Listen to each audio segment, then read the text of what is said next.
زنیرہ نام کی ایک خاتون تھی، بہت کمزور. راوی کہتا ہے کہ اس کی ہڈیوں میں گودا نہیں تھا، عشق رسول تھا، اور اس کا ظالم آقا اس کو مارتا ہے، اور جب مار کے تھک جاتا ہے، ادھر سے عمر آ رہے ہیں، یہ اسلام لانے کی پہلے کی کہانی ہے. ادھر سے عمر آ رہے ہیں تو اس نے کہا عمر تم جوان آدمی ہو تو یہ چھوڑتی نہیں ہے اپنے نبی کا نام، ذرا تم آؤ. تو عمر کوڑا پکڑ لیتے اسے مارتے ہیں، مارتے مارتے تھک جاتے ہیں تو پانی پینے لگتے ہیں. تو کہتے ہیں مجھے تیرے پہ ترس نہیں آیا لیکن میں ذرا پانی پینے لگا ہوں. اور پھر گلے کے اندر کپ ڈال کر کے کوڑا اس کی رسی کو بل دیتے ہیں اور اس کی آنکھیں باہر نکل آتی ہیں اور کہتے ہیں بلا اپنے نبی کو جو تیری آنکھوں کی بینائی واپس کرے. اللہ اکبر. تو اس نے آسمان کی طرف منہ کر کے کہا مالک میں کبھی بھی آنکھوں کی بینائی نہ مانگتی، لیکن اب تیرے نبی کی عزت کا سوال ہے. آنکھوں کی بینائی واپس ہو جاتی ہے. زنیرہ کو بڑا مارا. آج عمر گلیوں میں آنکھوں میں آنسو ہیں اور عجیب دلے بےتاب ہے اور کہتے ہیں آؤ بھائی میں حضور کا غلام بن گیا ہوں، تمہیں بتانے آیا ہوں. زنیرہ نے موڑ کاٹا تو آگے عمر یہ آواز دے رہے تھے. زنیرہ ایک کونے پہ کھڑے ہو کے رو کے کہتی عمر تم تو بڑے اس دن جوش و غضب میں تھے اور تم مارتے ہوئے تھکتے نہیں تھے. تو عمر نے کہا زنیرہ اس دن میں نے دیکھا نہیں تھا، اب میں محمد عربی کو دیکھ آیا ہوں. جنہ ویکھیا نہیں ہو کرن گلاں، جنہ ویکھیا نہیں ہو کرن گلاں، جنہ ویکھیا ہو تے بول دے نہیں، جڑے محرم راز حقیقت دے اور راز حقیقت کھول دے نہیں. تو حضرت عمر رضی اللہ تعالیٰ عنہ ایمان لائے. حضرت عبداللہ ابن مسعود رضی اللہ تعالیٰ عنہ فرماتے ہیں کہ حضرت عمر کا ایمان لانا مسلمانوں کے لیے عزت کا سبب تھا. ان کا ہجرت کرنا مسلمانوں کی نصرت تھی اور ان کی خلافت مسلمانوں کے لیے رحمت تھی.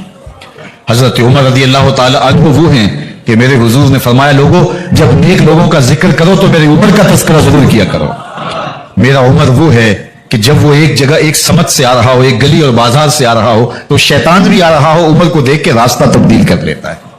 حضرت عمر رضی اللہ تعالی عنہ کی طبیعت کے اندر جو جاہ و جلال تھا، طبیعت کے اندر جو سختی تھی، وہ اسلام کے اندر آ کر بھی قائم رہی. اور آپ نے وہی سختی، وہی جاہ و جلال جو پہلے مسلمانوں کے خلاف تھا، اب کفار کے خلاف، منافقین کے خلاف حضرت عمر کی طبیعت کے اندر وہ جوش و خروش بدستور موجود رہا. لیکن جس دن آپ خلیفہ بنے تو اس دن آپ نے ممبر پہ چڑھ کے جو خطبہ دیا اس میں کہا لوگوں میں سخت اس لیے تھا کہ رسول اللہ نرم تھے، پھر میں سخت اس لیے تھا کہ حضرت ابو بکر صدیق نرم تھے، اب میں تخت خلافت پہ بیٹھا ہوں، اب میری سختی جو ہے وہ نرمی میں تبدیل ہو گئی. صرف فاسقوں، فاجروں اور باغیوں کے لیے میں سخت ہوں، باقی تمہارے لیے نرم ہوں. سب سے کم جو تنخواہ بیت المال سے اگر کسی وجود نے لی ہے تو وہ حضرت عمر رضی اللہ تعالیٰ عنہ نے لی ہے. صرف 2 جوڑے لیتے تھے سال میں، اور راوی کہتا ہے کہ میں نے دیکھا کہ اس میں بھی 17 پیوند لگے ہوتے تھے. حضرت عمر رضی اللہ تعالیٰ عنہ کا طرز زندگی، آپ کا انداز معاشرت اور آپ کا انداز خلافت، ہر لمحہ آپ کی زندگی کا اٹھا کے دیکھیے کتنی مرتبہ قرآن حضرت عمر کی رائے کے مطابق نازل ہوا ہے. اللہ تعالیٰ جل شانہ نے ان کو صاحب الہام بنایا تھا. ہر امت میں کوئی صاحب الہام ہوتا ہے، حضور کی امت کا صاحب الہام حضرت عمر رضی اللہ تعالیٰ عنہ، اور آقا کریم نے انہیں اپنا وزیر قرار دیا. فرمایا میرے 2 وزیر آسمانوں میں ہیں، 2 وزیر زمینوں میں ہیں.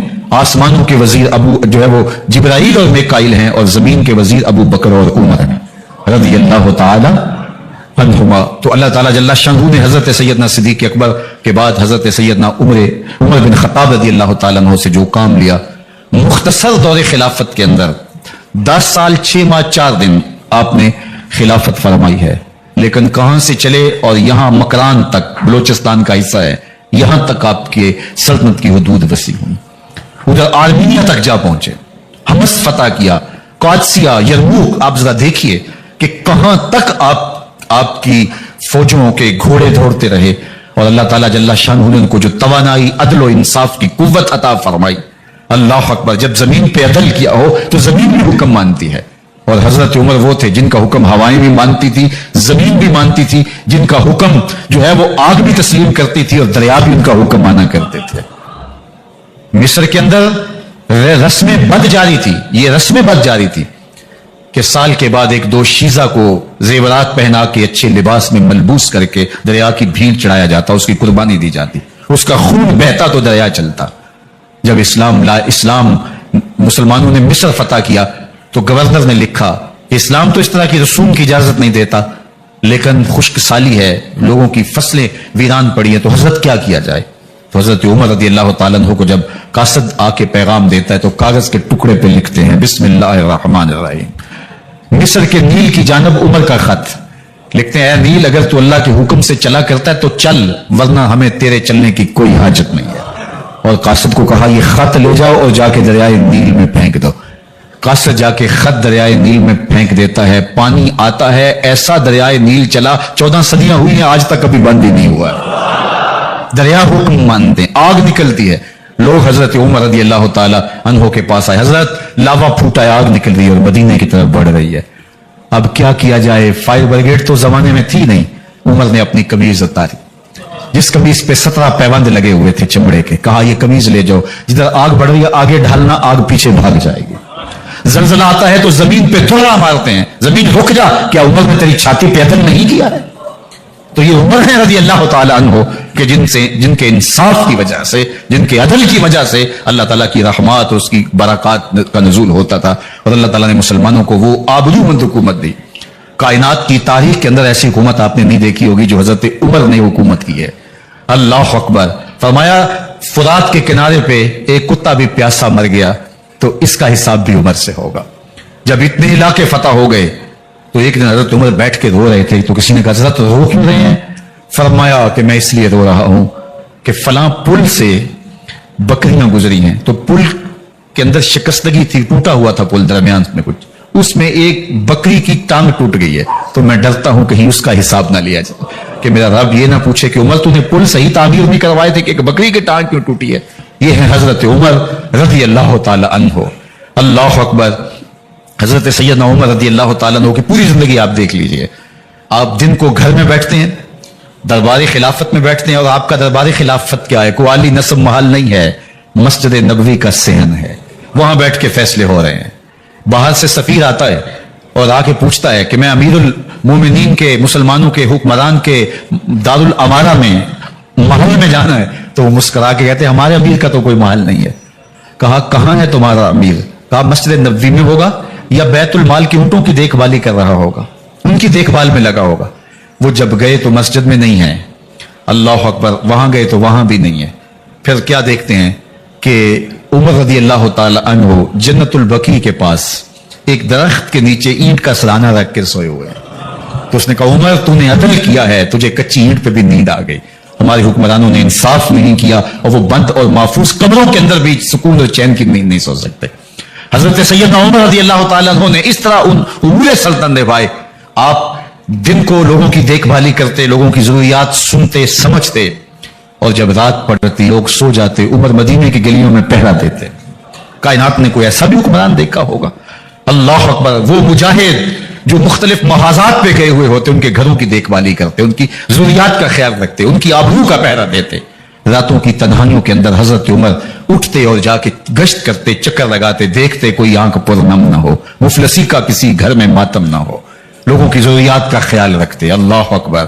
ایک دن حضرت عمر رضی اللہ تعالیٰ عنہ ایک گھر کے قریب سے گزرے، گھر سے دھواں نکل رہا تھا، سوچا کوئی مہمان ہوگا، گزر گئے۔ تھوڑی دیر کے بعد پھر دوبارہ اس گلی سے گزر ہوا تو پھر دھواں نکل رہا تھا، پھر گزر گئے۔ 2 گھنٹے کے بعد پھر دوبارہ ادھر سے گزران ہوا تو پھر دھواں نکل رہا تھا۔ رات کا پچھلا پہر، ابھی تک گھر سے دھواں نکل رہا ہے۔ عمر رضی اللہ تعالیٰ عنہ نے دروازے کو کھٹکھٹایا، اندر سے خاتون کی آواز ہے، اس وقت کون ہے؟ کہا ایک مسافر ہوں، پوچھنا چاہتا ہوں تمہارے گھر سے دھواں کیوں نکل رہا ہے رات کے اس پہر؟ کہا تمہیں اس سے کیا غرض؟ کہا نہیں مجھے تشویش ہوئی ہے۔ تو اس نے کہا عمر کی جان کو رو رہی ہوں۔ حضرت عمر رضی اللہ تعالیٰ عنہ نے کہا کیا ہوا؟ کہا کہ کھانے کے لیے گھر کچھ نہیں ہے، بچے ضد کر رہے ہیں، ہنڈیا کے اندر پتھر ڈال کر کے میں نیچے سے آگ دیے جا رہی ہوں، بچوں کہتے ہیں تھوڑی دیر ہے کہ بچے تھک کے سو جائیں گے انتظار کر کے، تو کچھ ہو تو پکے، اور بچے ہیں بھوک سے، شدت بھوک کی وجہ سے سو بھی نہیں رہے، اور میں یہاں بیٹھے عمر کی جان رو رہی ہوں۔ حضرت عمر رضی اللہ تعالیٰ عنہ واپس آئے، گھی کا کنستر اٹھایا، آٹے کی بوری لی اور ساز و سامان لیا۔ خادم تھا آپ کا اسلم بیت المال میں، اس نے حضرت یہ سب کچھ میں اٹھا لیتا ہوں۔ کہا حشر کے دن میرا بوجھ اٹھاؤ گے؟ کہا نہیں وہ تو آپ کو اٹھانا ہوگا۔ کہا عمر کو آج خود ہی اٹھانے تو، اور اٹھا کے ان کے گھر آئے، اور گھر آ کے ان کو سب کچھ دیا۔ اور پھر اس کے بعد جب کھانا تیار ہوا، بلکہ روایت میں آتا ہے کہ جب آگ جلا رہی تھی تو عمر جھک کے چولہے میں پھونکے مار رہے تھے، اللہ اکبر، اس خاتون کو نہیں پتا کہ یہ کون ہے، یہ کوئی اجنبی مسافر ہے میری مدد کر رہا ہے۔ پھر بچے جو ہے وہ جب کھانا کھا کے خوش ہوئے تو حضرت عمر رضی اللہ تعالیٰ عنہ نے دل میں سوچا اور کہا عمر جس طرح تو نے بچوں کو رلایا ہے آج ان بچوں کو ہنساؤ بھی۔ تو بچے بیٹھے ہیں تو عمر کبھی ادھر جاتے ہیں کبھی ادھر جاتے ہیں، جس طرح بچوں کو کھلانے کے لیے جو ہے وہ گھٹنوں کے بل اور ہاتھوں کے بل لوگ چلتے ہیں، حضرت عمر یوں چلتے ہیں اور وہ بچے مسکراتے ہیں۔ جب بچے ہنسنے لگے کھانا کھا چکے، عمر اس خاتون سے مخاطب ہو کے کہتے ہیں بہن دیکھ عمر کی بڑی مجبوریاں ہیں، فسطاط، یرموک، کہاں کہاں آرمینیا، کہاں کہاں سرحدوں پہ محاذ پہ لوگ موجود ہیں، ان کی دیکھ بھال کرنی، امور خلافت، کیا کیا معاملے ہیں، تنہا اکیلے بیچارے کی جان ہے وہ نہیں خیال کر سکا، چل تو اسے معاف کر دے۔ وہ بہن کہتی ہے تو اتنی ہمدردی کیوں کرتے عمر کی؟ نہیں میں عمر کو معاف نہیں کروں، کل قیامت کے دن میں اللہ کے حضور عمر کا گریبان پکڑوں گی، تو دوسرے علاقے فتح کرتا تھا میری خبر ہی نہیں تھی۔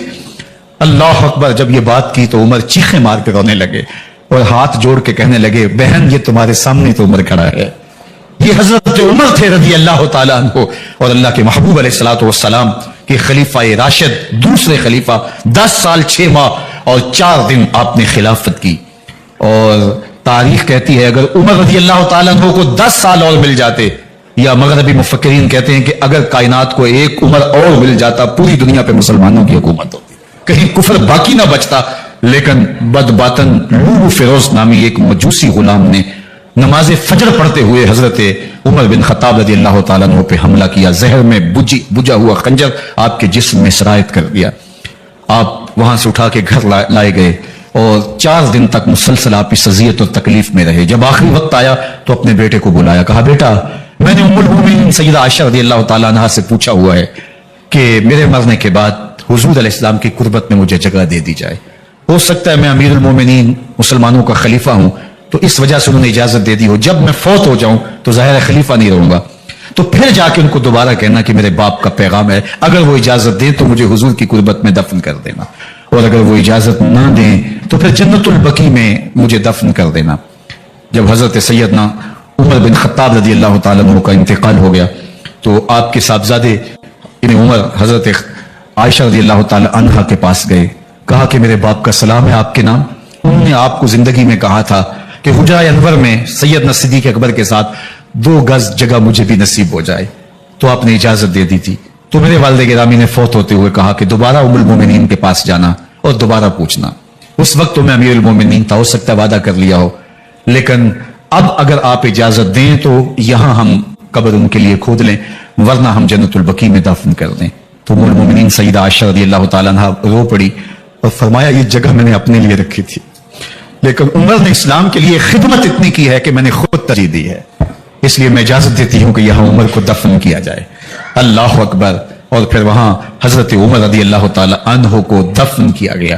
یہ قبر میرے حضور کی ہے، ساتھ حضرت صدیق اکبر ہیں، ساتھ حضرت عمر فاروق رضی اللہ تعالیٰ عنہ ہیں۔ جے شک ہووی تے چل مدینے، جے شک ہووی تے چل مدینے، ویکھ لے جوڑ مزاراں دا، بن یار نبی دیاں یاراں دا۔ حضور نے فرمایا ایک دن مسجد نبوی سے باہر نکل رہے تھے اور کچھ لوگ مسجد میں داخل ہو رہے تھے، حضور نے دائیں ہاتھ سے ابو بکر کا ہاتھ پکڑا تھا اور بائیں ہاتھ میں حضرت عمر کا ہاتھ تھا، اور جب لوگوں کو آتے ہوئے دیکھا ان کو مخاطب کرتے ہوئے کہا ہاکذا نبعث یوم القیامہ، قیامت کے دن ہم قبروں سے یوں ہی اٹھائے جائیں گے، میرے دائیں ہاتھ میں ابو بکر کا ہاتھ ہوگا، بائیں ہاتھ میں عمر کا ہاتھ ہوگا۔ جے شک ہووی تے چل مدینے، آ ویکھ لے جوڑ مزاراں دا، بن یار نبی دیں یاراں دا۔ تو میرے حضور نے فرمایا جب اچھے لوگوں کا ذکر کرو تو میرے عمر کا ذکر بھی ضرور کیا کرو۔ تو حضرت عمر رضی اللہ تعالی عنہ اللہ کے محبوب ہیں، باقی صحابی مرید ہیں، حضرت عمر میرے حضور کی مراد ہیں، اللہ سے مانگ کر کے لیا ہے اللہ عمر بن خطاب عطا کر دے، اور پھر اللہ نے عمر کی صورت میں اسلام کو وہ عظیم تحفہ دیا جس سے اسلام کی عزت بڑھی اور شان و شوکت میں اضافہ ہوا اور اسلام کے جھنڈے 4 داغ عالم کے اندر لگ گئے۔ اللہ مجھے آپ کو حضرت عمر کے نقوش پاک کی برکتیں عطا فرمائے اور ہمارے حکمرانوں کو ان کے نقوش پاک کو خزرہ بناتے ہوئے اسلامی سلطنت کے خد و خال واضح کرنے کی توفیقات سے مالا مال کرے۔